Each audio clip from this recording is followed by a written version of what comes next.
제가 요한계시록 말씀을 시작하면서 요한계시록에 핵심이 있었다 그랬죠. 그것이 바로 예배와 교회라는 것이었다고 말씀을 드렸습니다. 왜 예배라는 것이 요한계시록의 중요한 핵심이냐 하면, 사도 요한이 이 계시를 받을 때 로마 제국의 상황이 예수 그리스도에게 경배하지 못하도록 로마 제국이 막아섰기 때문이었죠. 제가 말씀드린 것처럼 도미티아누스라는 황제는 로마 제국의 어떤 황제보다 자기 자신을 신이라 강조했던 인물이었다고 역사는 밝혀주고 있습니다. 그래서 도미티아누스를 가리켜 이름하여 이렇게 말했다 그럽니다. 우리의 주이시며 신이신 도미티아누스라고 말했다는 겁니다. 도미누스 et deus noster라는 라틴어로 우리의 구주이시며 우리의 하나님이신 도미티아누스라고 부르게 했다는 겁니다. 그래서 그 당시에 많은 로마의 신전이 세워지기 시작했는데, 그 신전 안에 수많은 사제들의 역할은 바로 도미티아누스가 우리의 구세주이며 우리의 하나님이라고 계속 반복해서 알려주었던 인물들이 그 신전의 사제들이었다는 겁니다. 그렇기 때문에 당연히 도미티아누스를 주라 하나님이라 고백하지 않았던, 아니 그렇게 결코 할 수 없었던 그리스도인들은 박해를 받을 수밖에 없었죠. 그들에게 예수 그리스도 그분을 예배하지 못하도록 끊임없이 로마 제국은 막아서기 시작했다는 겁니다. 그리고 그 예수 그리스도가 교회에서 끊임없이 선포되어지고 있었기 때문에 교회까지 그들은 막아서 예수 그리스도 그의 이름이 증거되지 못하도록 한 것이었죠. 왜 예수 그리스도를 그들은 막아섰던 걸까요? 지난 시간 기억하시나요? 예수 그리스도는 어떤 분이시냐면 처음과 마지막이신 분이다. 근데 그 말의 의미가 곧 살아계신 자라, 전에는 죽었었지만 부활하셔서 지금도 살아계신 그분이, 그것이 바로 처음이자 마지막이라는 말의 의미였다 그랬죠. 다시 말하면 여러분, 예수 그리스도 그분은 생명입니다. 여러분, 생명이라는 것에는요 능력이 있습니다. 왜냐하면 죽은 것에서 변화가 있습니까? 죽은 것에 역사하는 힘이 있나요? 없거든요. 생명이신 예수 그리스도 그분만이 능력이 되기 때문에 로마 제국에 저항할 수 있는 살아있는 힘은 능력이신 예수 그리스도를 믿는 그들에게 있다고 정부는 생각한 거죠.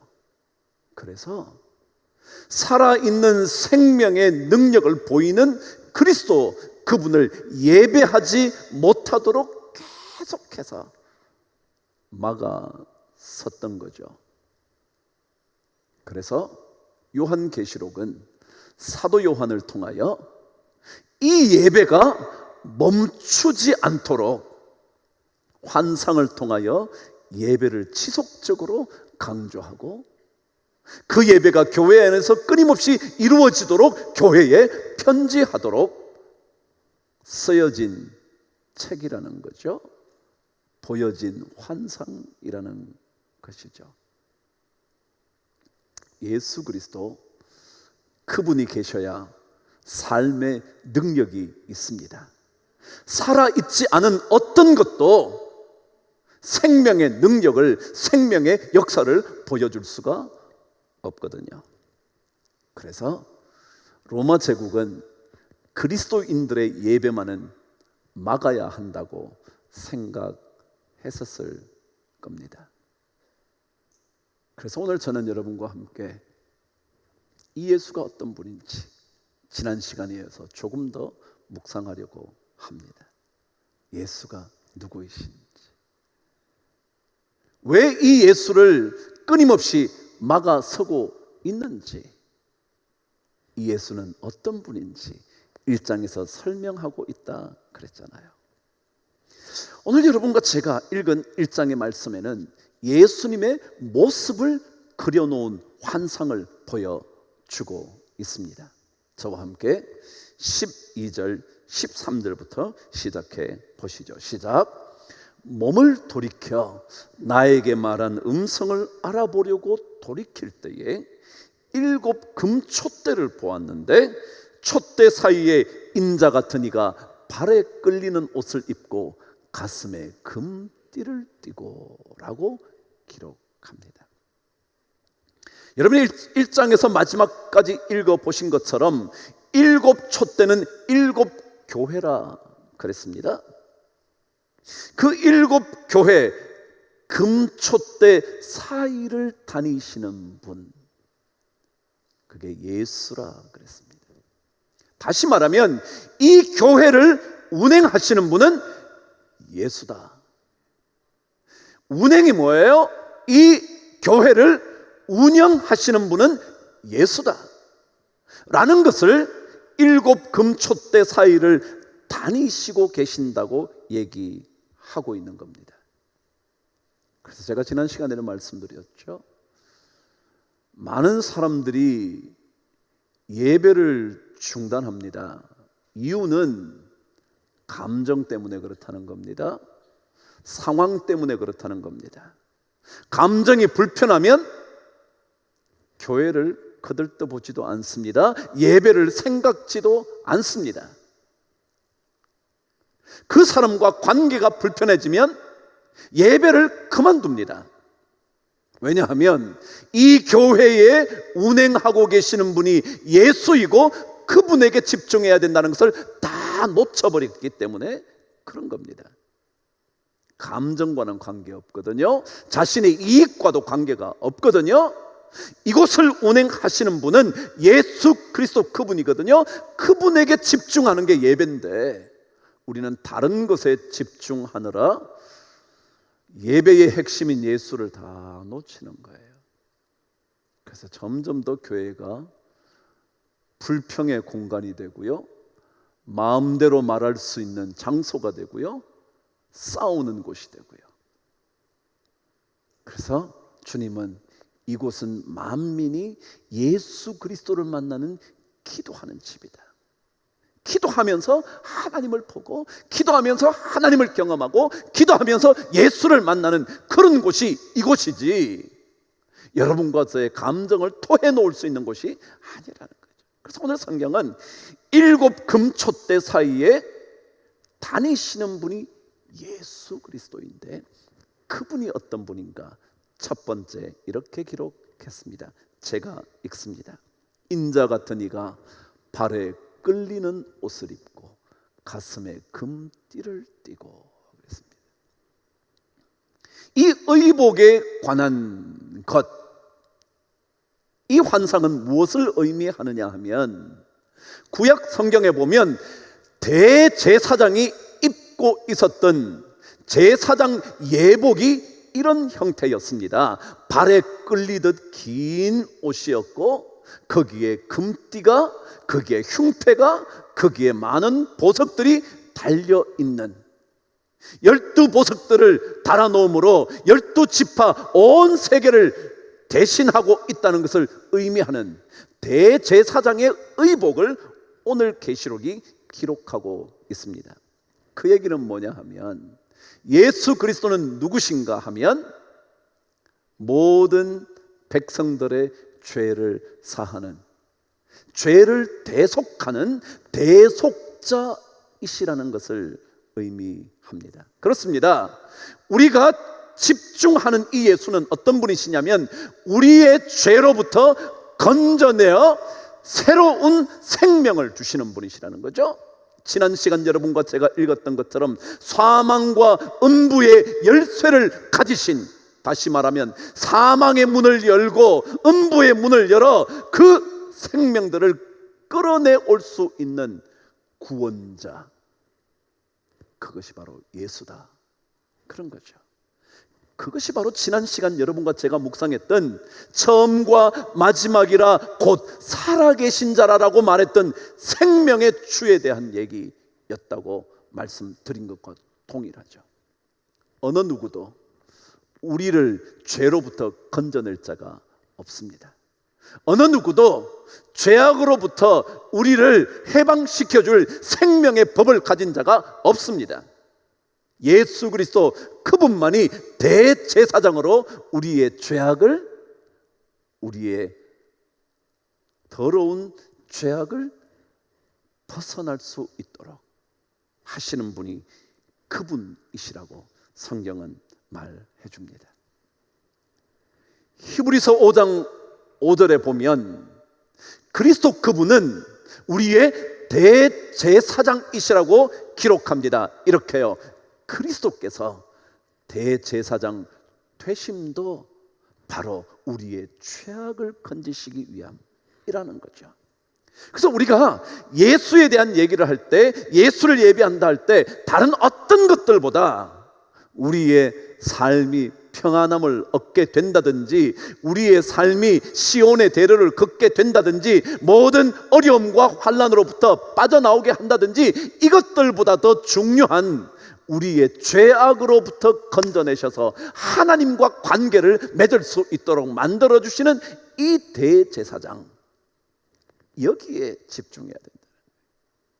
그래서 예수 믿는 사람들의 기도는 다른 어떤 종교들의 기복과는 다르다 그러잖아요. 왜냐하면 그들은 그들의 신에게 죄를 용서해 달라고 말하지 않아요. 죄를 극복하게 해달라고 얘기는 할지 몰라도 죄를 용서해 달라고 말할 수 없어요. 죄를 씻어 달라고 말할 수 없어요. 왜냐하면 그들은 죄를 씻을 수 없거든요. 성경은 예수 그리스도 그분만이 대제사장으로, 예수 그리스도 그분만이 죄를 씻어낼 수 있는 대속자로 성경은 말하면서 그 예수를 통하여 우리는 구원을 얻는다고 말하는 겁니다. 그런데 우리의 죄악을 용서하시려면 그 죄를 용서하시는 분은 죄가 없으셔야 합니다. 죄를 가진 제가, 죄가 있는 여러분의 죄를 해결할 수 없잖아요. 제가 문제를 가지고 있는데 그 문제를 해결할 수 있다고 말할 수 없잖아요. 문제를 다 해결한 사람이어야만 문제를 해결해 줄 수 있지 않겠어요? 그래서 오늘 성경은 14절에 이렇게 기록되어 있는 겁니다. 읽어보실래요? 시작.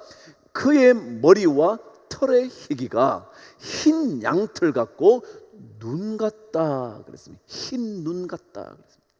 무슨 말이냐면, 우리의 죄악을 용서하실 수 있는 예수 그리스도 그분은 죄가 없으셔야 된다, 정결하셔야 된다. 그것을 뭐라고 표현했다고요? 그의 머리와 털의 희기가 흰 양털 같고 눈처럼 희다 라고 말한 겁니다.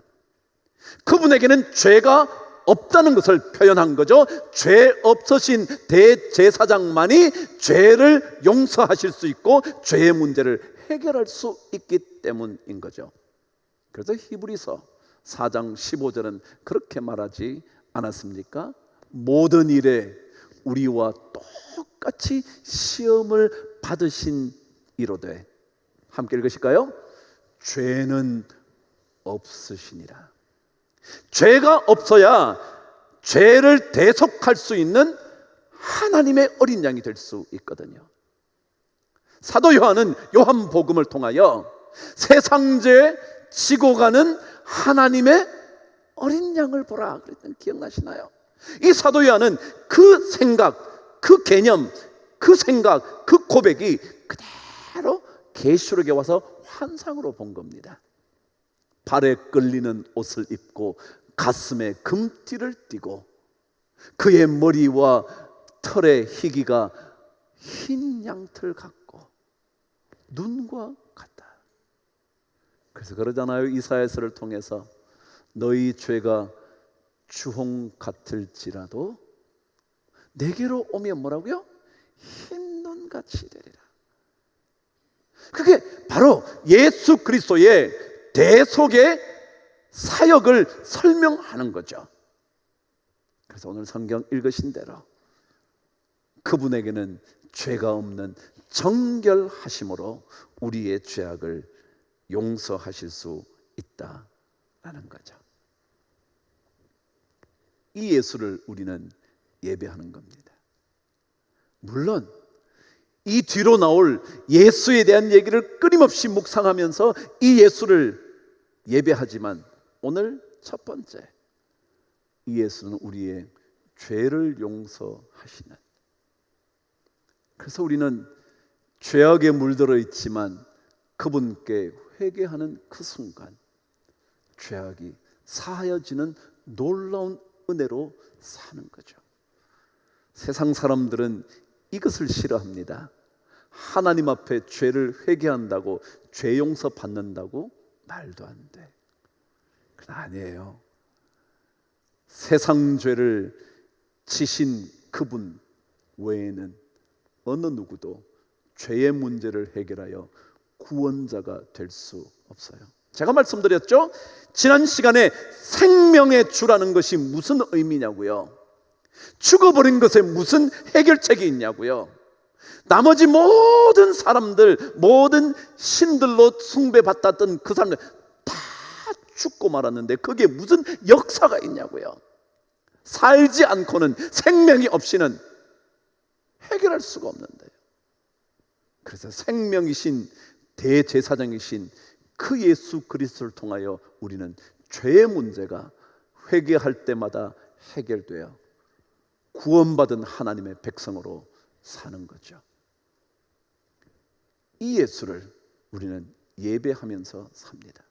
그러나 세상은 이 예수를 막았습니다. 왜냐하면 생명의 능력이 이곳에서 움직일 수 있기 때문에, 이 생명의 역사가 여러분과 저를 통하여 발휘될 수 있기 때문에 세상은 두려워서 끊임없이 예수를 막아 서는 겁니다.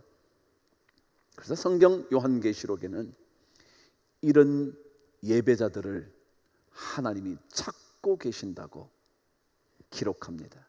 그 말씀을 읽으면서 오늘 말씀을 정돈해 보시죠. 11장 1절 말씀입니다. 저와 함께 읽으실래요? 시작.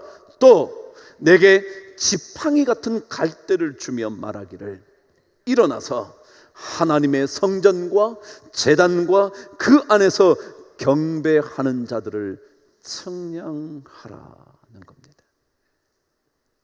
하나님의 성전과 제단과 그 안에서 경배하고 있는 자들이 누구인지, 경배가 뭐예요? 예배하는 자들이 누구인지 그 사람들을 청량하래요. 세워보라는 겁니다. 확인해보라는 겁니다. 예배자를 찾으시는 하나님이요, 요한계시록의 말씀대로 예배하는 자를 찾으시느니라, 그거잖아요. 하나님이 청량하는 거예요. 이 성전 안에 영상 앞에 계신 그들을 가운데서 하나님이 청량하시는 거예요. 누가 예배자인지, 이 세상 가운데서 누가 예배자인지 하나님은 청량하시고 싶어 하는 겁니다. 하나님께서 예배자를 세어보시기 시작할 때 여러분과 제가 그 청량의 숫자에 들어가야 하지 않겠습니까? 그 자리에 우리가 청량 받을 그때에 그 자리에 있어야 하지 않겠습니까? 세상은 흔들리고 사람들은 다 떠나간다 할지라도 우리만은 청량하는 그분의 청량의 숫자에 들어가야 되지 않겠습니까? 그게 사실은 우리 그리스도인들의 삶의 길이고 삶이 걸어가야 할 목표 아니겠습니까? 예수 한 분만을 예배하는 하나님의 사람들을 그분은 계속해서 찾으십니다.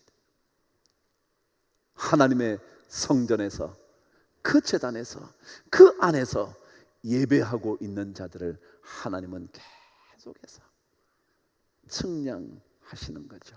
여러분, 제가 지난번에 유진 피터슨 목사님의 말씀을 드렸지만 사탄은 예배를 증오합니다. 예배의 핵심인 예수를 증오합니다. 왜냐하면 그 예수를 통하여 생명의 능력이 나오기 때문이거든요. 그 능력과 힘이 자기들의 권세를 무너뜨릴 수도 있다고 생각하거든요.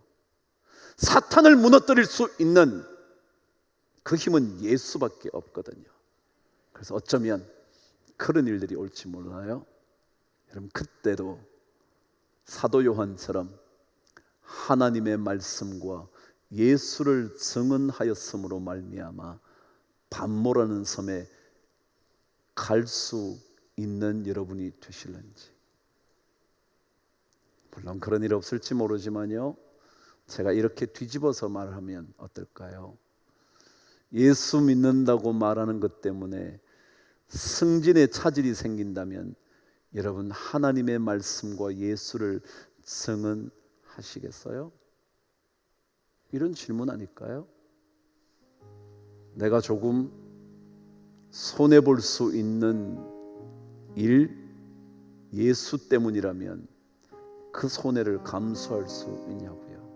오늘 여러분이 읽었던 9절 말씀처럼 하나님의 말씀과 예수를 증언하였음으로 말미암아 반모라 하는 섬에 유배가게 되었더니 라고 말하는 사도 요한처럼 될 수 있냐고요. 쉽지 않은 질문일 것이고 쉽게 대답할 수 없는 질문일 거예요. 그러나 우리는 그 어떤 상황에도 예수 그분을 예배합니다. 우리의 생명이신, 우리의 죄로부터 건져내어 영원한 생명을 주신 그 예수를 예배합니다. 그 예배자를 측량하실 때 여러분과 제가 있지 않겠습니까? 그 자리에 있어야 하지 않겠습니까? 그런 영적인 각오로 여러분과 제가 살아가는 한 주간 되기를 주의 이름으로 축복합니다. 기도하겠습니다. 하나님 아버지, 예수 그리스도 하나님의 어린 양, 우리의 죄를 대속하시기 위하여 십자가를 지셨다가 사흘 만에 부활하신 능력의 주님, 우리 모두 믿습니다. 하나님, 우리를 붙잡으셔서 그 능력에서 멀어지지 않도록 우리의 눈을 예수에게 고정할 수 있도록 주님께 예배하는 이 마음 변치 않도록 다스려 주옵소서. 예수 그리스도 이름으로 감사드리며 기도드리옵나이다. 아멘.